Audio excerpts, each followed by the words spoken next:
What the next thing I want to talk about, though, which knobbing on my radar right now, is pissing me off. This sick fuck that's coming up. I'm gonna not your video, but let's just cue it up here quickly.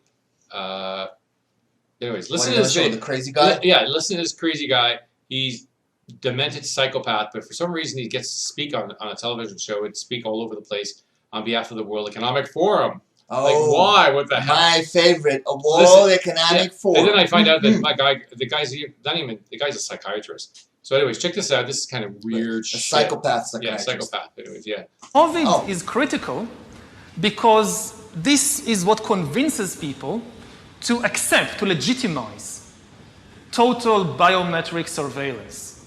If we want to stop this epidemic, we need not just to monitor people, we need to monitor what's happening under their skins.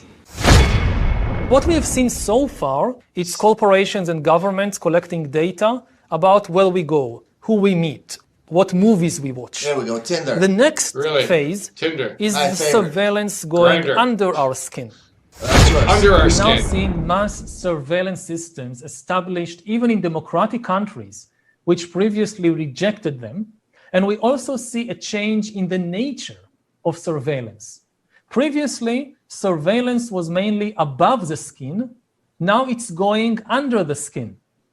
Governments want to know not just where we go or who we meet. Above all, they want to know what is happening under our skin. What's our body temperature? What's our blood pressure? What is our medical condition? Now humans are developing even bigger powers than ever before. We are really acquiring divine powers of creation and destruction. We are really upgrading humans into gods.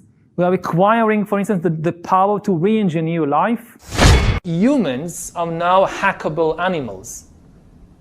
You know, the whole idea that humans have, you know, they have this soul or spirit and they have free will and nobody knows what's happening inside me. So whatever I choose, whether in the election or whether in the supermarket, this is my free will. That's called CNN. Yeah. I mean, all this story about Jesus rising from the dead and being the Son of God, this is fake news. What a great guy, eh? What if that guy's fucked up, isn't he? Wow, what a great idea, see? Yeah, this guy's the advisor to Carl Schwab from the World Economic Forum. Oh, well, Carl Schwab. And I can't believe they're being so, like, just 10 years ago, if you would try to put this on television or any kind of, that guy would never have been on 60 Minutes. The reporter would have gotten up and said, "Are you for real?" Well, that's what that guy's a collectivist, right? That's why he's using we all the time. You notice that a lot of people, usually most of the people on the left, except the liberals, the original liberals, right? Yeah. And John Stuart Mill, who actually came up with that idea, right? And they keep moving further to the left and more further into collectivism, right? You notice how they said we. He keeps saying we, but meaning him. Yeah, like, we are like just a group of us. Humans. He's the one decided what humans are. He's the one deciding what we should do. He's the one that's like, he decides for you guys. Like he's the, you're hackable animals because that's the guy's right? Like he's the new Jesus. Like you have nothing to say, right? That's the thing with these collectivists. People are individuals, right? Everybody, you know what's really interesting is that you cannot find two insects that are the same. You cannot find two blades of grass that are the same. That's right. You can't find two things. And this guy is telling me that there are people like he just puts it like a little, we're a hive mind. Yeah, but even bees are not the same. No. So this is the other thing too that I've always found the most powerful communities are actually powerful individuals who tolerate each other to work as a community. That's the most powerful communities that we can ever have in the world. And that's what true democracy should look like. But we don't. No. We have these idiots like this son of a bitch here who thinks that we're going to unify everybody in one, where we're going to hack the human brain. How are we going to? Well, he seems himself like that's what he said. I mean, you do that through CNN and CBC and everything else. All these media, not just like they control everything, man. From Hollywood, it's all pre-planned in certain places, and certain places they have to improvise as time goes along because you can't really pre-plan everything, right? You just can have a little bit, but it's all heuristics, right? Like it's just quick things to just group people, you know. Yeah, That's what they do in politics. You make you choose a color, and they have like 4 or 5 parties, no matter what the country is, right? Except China, which is like 1 party. So and then anything else is just like forbidden. But you know, they usually make you choose a couple of parties, and you have to agree with their ideologies. If you happen to fall in between any of these parties and in between on the ideologies, bye bye, right? I'm sorry, I don't think like that, right? My rights are not up for discussion. That's right. Right? There's never mind a vote. Like if I don't vote, or if I vote, my rights are still my rights. I'm still a human being. I still pay taxes in any country I would be. Yeah, and why should you have the same porno vision in your mind as mine? Like it'd be so boring. I know. know. Not only that, like life would be so boring if we didn't have not unique differences and not be unique individuals. I would say, oh fuck, that would just be completely boring. Absolutely. Crap. I'd be so bored to tears. I'd just say, okay, just kill me off right now. Somebody shoot me in the head because I cannot stand this. Well, everybody talks about we're all equal. No, we're not.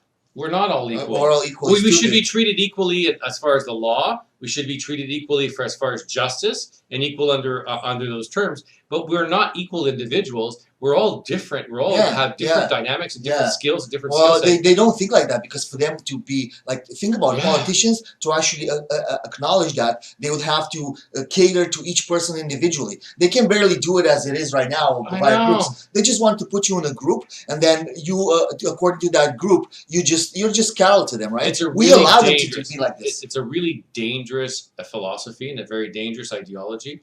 Like, and you know, we always talk about communism and all that. We talk about communism like it's failed at least 264 times in the world history. So it's never going to work. But for some reason, we're going to try to implement it again and force it down people's throats. But then capitalism has failed in some sense because we've made it into a form of communistic capitalism. Like we removed all the ownership laws now, and all the laws that used to safeguard the free market, I used to call it, where the playing field used to be equal. Okay. Now in capitalism, the playing field's not equal. You got people got monopolies. It's monopolies, right? But monopolies, what is monopoly? Monopoly is a form of socialism, right? That's right. And so you detain monopoly over something. That's how you know. It's like that. You remember South Park when the guy when he gets mad because of the cable company, or he's not getting service from the cable. Oh, and the guy on the other phone's going, yeah, that's nice. And the guy's going, I'm going to go to another company. And the guy's, yeah, go ahead. Yeah. The guy's like rubbing his tits like that on the other line. I fucking never laugh so hard because it's true. Because right now in Canada, we only have like 3 media companies: Bell, Rogers, and Chorus. Now that I disagree. There's only one media company called the government. That's right. Now it is, because now they bail them out. They just have different names, right? They're just like the government owns these, right? Justin Trudeau owns every media station now, every news station now. Well, it's part of his his little shtick thing going on.